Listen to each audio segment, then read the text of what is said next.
they're kind of steered by their emotions, and that was the cause of... Is it possible for you to share a case you have worked in which the evolution of the conversation is not the crime itself, but the leading up, what happened with that young man or a woman, or in that scenario, and the history and what has led to a crime? Like in terms of... mental health issues or...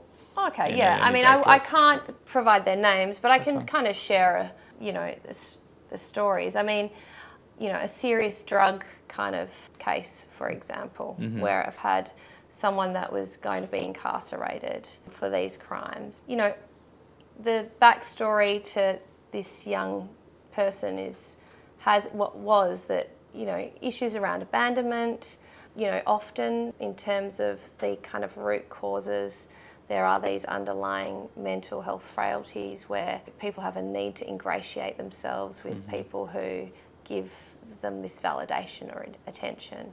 And that's at its basic raw self, right? Good people can become susceptible to these really kind of one-dimensional emotions that really direct the kind of steered by their emotions, and that was the cause of, that was kind of underlying the choices if we got down to it with that person. These issues of abandonment and seeking the attention and validation of kind of some big bad boy drug dealers that were going to go, oh yeah, you're good. I mean, and that's kind of their prey, right?